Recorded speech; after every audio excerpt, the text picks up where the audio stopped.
Soy Beatriz Barcenilla, soy la fundadora de Ceres y en Ceres queremos ser un espacio para dar voz y dar cabida a todas las realidades del mundo rural. Por ello inauguramos esta nueva sección que se llama AgroStories y lo hacemos hoy de la mano de Rubén. Muchas gracias por venir y por aceptar la invitación. A ti por invitarme. Rubén es un joven que vive a caballo entre la gran ciudad, entre Madrid, donde ejerce en el mundo de la comunicación y del marketing, pero tiene sus raíces en el mundo rural y desde muy pequeño ayuda a su familia en su explotación agrícola.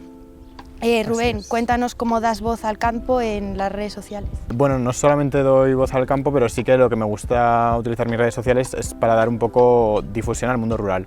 Creo que en un mundo tan globalizado como el que vivimos hoy en día se está perdiendo mucho el conocimiento por lo local y creo que la gente está desvinculándose del territorio. Como que quizá tiene un conocimiento mucho más amplio sobre, pues yo qué sé, geografía y sabe cuál es la capital de Colombia, pero no sabe reconocer cuáles son los árboles que crecen en su pueblo. Y entonces me pareció eso bastante interesante como para poder crear una especie de nicho o comunidad en Instagram y difundir un conocimiento más rural, más local. En tus redes sociales te llamas El Chiguito. Cuéntanos, sobre todo para la gente que no es de Palencia, el porqué de ese nombre. Pues básicamente para empezar porque Rubén Zurita estaba cogidísimo y todas las variantes también. Entonces dije, joder, pues el chiguito es una palabra que se utiliza en Palencia para designar a un niño o a un muchacho. Y dije, pues mira, el chiguito, palentino. Más palentino que eso no puede haber. Aunque luego me comentó mucha gente que el chiguito también se utiliza en la Vega Baja del Segura, en Alicante, para referirse también a niños y muchachos. Se utiliza en Palencia y en Alicante. Y también, Rubén, quiero que nos cuentes un poco cómo empezaste a ayudar a tu familia en el mundo, cuál es tu primer sentimiento o tu primer recuerdo en el campo y en este entorno. Pues mira, mis primeros recuerdos en el campo, bueno, mi relación con el campo ha ido mejorando con los años, pero al principio mi padre lo utilizaba como una amenaza, llevarme con él al tractor cuando yo era muy pequeño. Como entonces, un castigo, sí, ¿no? como un castigo. Si me portaba mal, me decía, pues si te vas a venir toda la tarde conmigo al tractor. Y me pasaba yo 6 horas sentado en un asiento incomodísimo de un Deus que se compró sin ningún tipo de amortiguación y recuerdo de hecho de quedarme dormido dándome cabezazos con el cristal de la puerta. Sí, cuando rebota. Sí, cuando rebota. Esos son como mis primeros recuerdos con el campo, pero bueno, en realidad he crecido aquí, he vivido aquí y tengo como mucho apego por todo. Sí, porque no lo hemos dicho, pero hoy estamos en Villabermudo. Bueno, justo estamos en Palencia. Que es tu pueblo, ¿no? Donde te has criado, donde has crecido. Y cuando acabaste bachillerato decidiste irte a estudiar a Madrid. ¿Y estudiaste? Comunicación audiovisual y publicidad. Y posteriormente empezaste allí tu vida laboral. Justo. ¿Y cómo lo compaginas? Pues la verdad que un poco locura ahora mismo, o sea, no te voy a engañar, pero me lo imagino. Es como que estoy a caballo entre Madrid y aquí, siempre que me quiero ir de un lugar al otro lo hago esperando encontrar un poco más de paz en el lugar al que voy y nunca lo encuentro, pero bueno, es una suerte la verdad tener esos dos mundos entre los que poder ir saltando y cuando me canso de la ciudad poder venir a un sitio como aquí. ¿Qué es lo que más echas de menos en la gran ciudad de Villabermudo y viceversa? Pues en la gran ciudad de Villabermudo te diría que el silencio. O sea, el poder ir a un lugar en el que no tengas a nadie alrededor, estar tranquilo, subir por ejemplo al Alto de la Ventosilla, que hay ahí como a 1,5 kilómetros, y ponerte a leer o ponerte a hacer lo que te dé la santa gana y no tener a nadie alrededor, porque vivo en el centro de Madrid y es como que siempre estás rodeado de gente. En plan, siento que aunque me perdiese en el Parque del Oeste, me sentiría inseguro, sentiría que me pueden robar, o sea, siento como que estoy siempre rodeado de gente y aquí es como que tienes paz, tienes calma, tienes silencio. Entonces, el silencio es una cosa que echo mucho de menos. Y a la inversa, es un poco contradictorio, pero te diría que un poco también el movimiento. A veces pasar aquí, pues no suelo venir mucho en temporadas de invierno, la verdad, pero si vengo una semanita y estoy aquí teletrabajando, llegas con ganas de tomarte una cerveza con gente en Madrid, hacer un poco de vida social, algún plan cultural. ¿Qué población tiene Villabermudo actualmente? 50 habitantes 50 empadronados, habitantes. Pero no es verdad. En invierno serán 25, 30 como mucho. ¿Y de los cuales jóvenes? Y de los cuales jóvenes, pues el más joven empadronado yo creo que es mi hermana. Luego yo y luego la siguiente persona igual tiene 40 años. A través de las redes sociales, lo que nos comentabas, ¿no? Desmitificas algunos tópicos del campo, explicas diferentes temas de la vida cotidiana. ¿Cuál dirías que es tu público o en qué parte de la población quieres incidir con tus perfiles? Pues yo al principio pensaba que mi público iba a ser más castellano y leonés, en plan vinculado pues al territorio, porque digo, si hablo cosas de Palencia o explico curiosidades de Castilla, le interesará a esa gente. Pero luego me estoy dando cuenta de que también me sigue mucha gente de grandes ciudades simplemente por lo interesante que le resulta el contraste quizá con su día a día en una gran ciudad.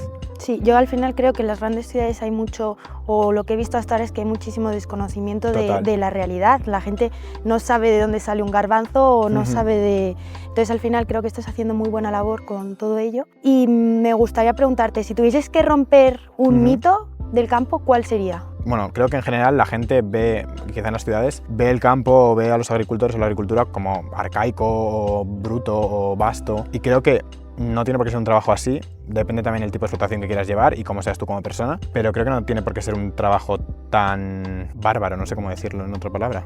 Sí, para gente poco preparada o Sí, gente exacto. bruta o inculta. Sí, yo estoy muy de acuerdo contigo porque cuando yo llegué de Madrid aquí y vi cómo estaba o cómo había evolucionado, al final yo hice la carrera en Madrid, estuve unos años trabajando allí y en esos 10 años, ponte, que más o menos fueron, yo vi un cambio bestial en el sector con el tema de la agricultura 4.0, los nuevos tractores. Me parece que una persona inculta sería incapaz Desde luego. de ser rentable en una agricultura de hoy en día.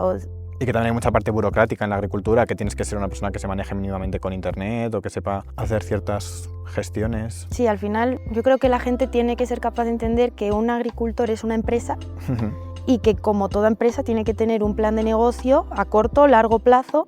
Total. Y que es una cosa que cada vez es más técnica y es más complicada la agricultura. ¿Cómo dirías que te ha influido o te ha ayudado estudiar comunicación a la hora de crear tus cuentas? También me gustaría saber un poco pues, tu proyección, ¿no? Cómo has llegado a donde estás ahora y a dónde quieres llegar. Pues para mí el pueblo ha sido siempre como la piedra angular de todo. Yo me he pasado los 5 años de carrera, cada vez que tenía que hacer un proyecto, cada vez que tenía que hacer un trabajo, hablando del pueblo. De hecho, en cuarto creo hice un pequeño documental durante el agosto aquí en Villabermudo, en el que intentaba como retratar cómo es pasar un agosto en el pueblo, las distintas realidades que conviven, la de nuestros abuelos, la de nuestros, bueno, mis nietos no, pero la de los nietos. Y siempre he estado como muy vinculado, no en formato quizá redes, pero sí audiovisual. Y cuando el año pasado empecé a trabajar en una agencia de marketing, me tocó empezar a hacer como vídeos para diferentes marcas como parte de mi trabajo, y a veces eran marcas con las que no me apetecía colaborar y digo, joder, mi cara va a estar apareciendo de repente en 5 cuentas de Instagram y ni siquiera cuento como lo que realmente me gustaría contar. Entonces si voy a estar ya en 5 cuentas, ¿por qué no estar en 6? Y aunque me da un poco de vergüenza subir contenido a la mía, pero contenido que yo crea que de verdad puede aportar o que es un contenido que me interesa hacer. Y así empecé a hacer los primeros vídeos, sorprendentemente fue muy bien y yo creo que fue ese... Esto fue 2024, el año pasado. Bueno, en 2004 subí un par de ellos, pero realmente yo diría que fue como febrero o marzo de 2025. Ah, fíjate, hace nada. Sí, hace nada. Sí. Y de hecho creo que ha sido el que hayan funcionado tan bien esos primeros vídeos lo que me ha motivado a decir, voy a continuar con ello. Porque al principio, pues igual subí 2 o 3. Y como vi que de esos 2 o 3 pegaron mucho boom... Instagram y TikTok. Instagram y TikTok, pero sobre todo Instagram.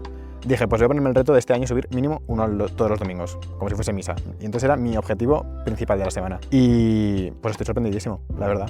O sea que muy bien. Hombre, si me dices que has empezado hace menos de un año, ya andas por los 30.000, los has superado. Sí, 31.000.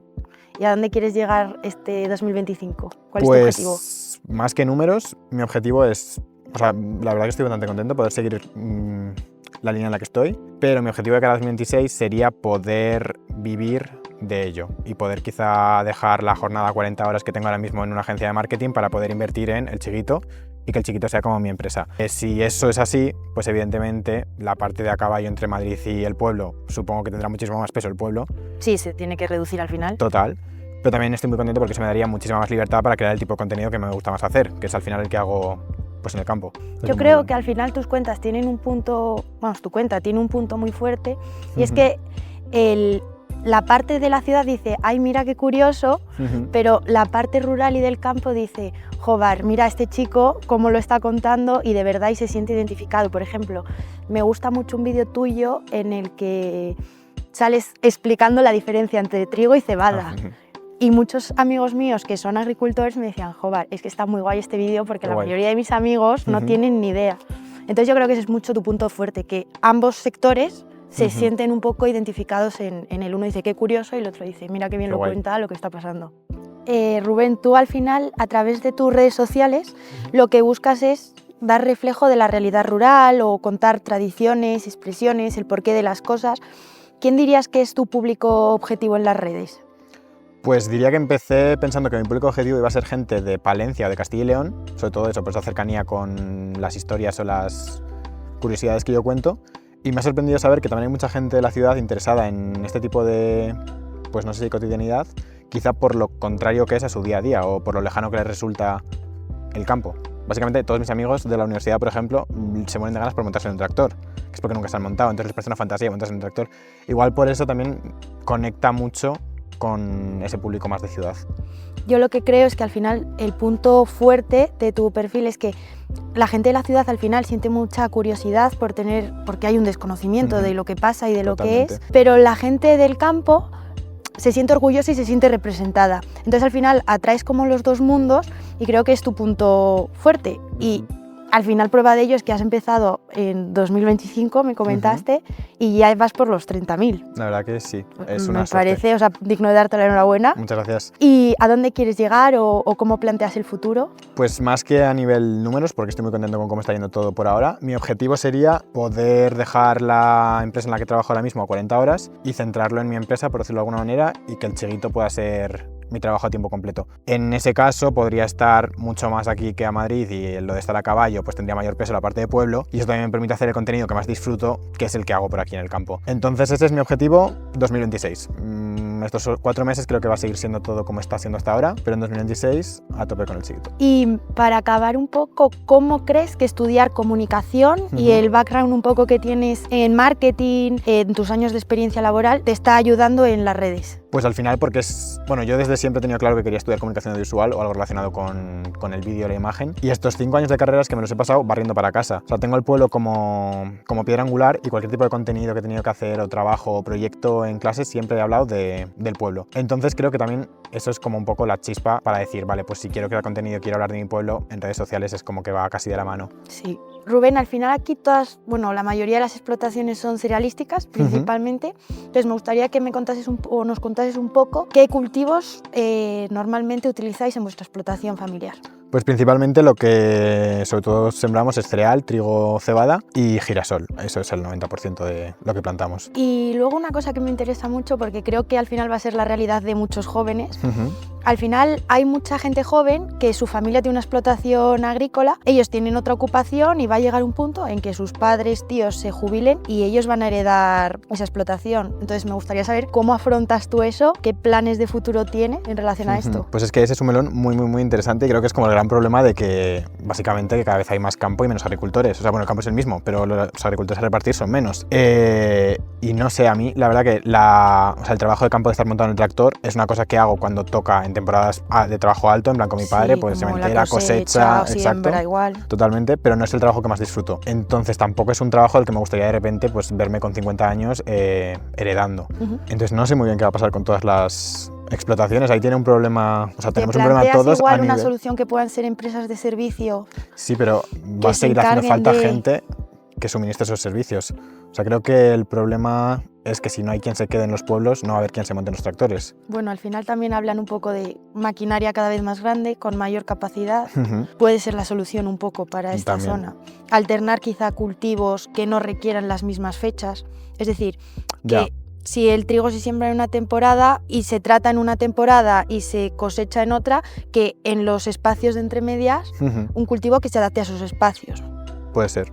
Entonces, desde esta perspectiva, ¿cómo crees que Ceres puede ayudar o contribuir a dar una solución a este problema? Pues, en primer lugar, comunicando y sirviendo como punto de encuentro para las diferentes personas que se queden aquí, que tengan pues inquietudes similares, que tengan curiosidad, y que al final somos pocos en la provincia, pero si es que encima no nos conocemos entre nosotros, somos menos. Y quizá hay una persona en Cervera que pues también es agricultor, con ganas de innovar en sus cultivos, que puede contarnos cosas interesantes.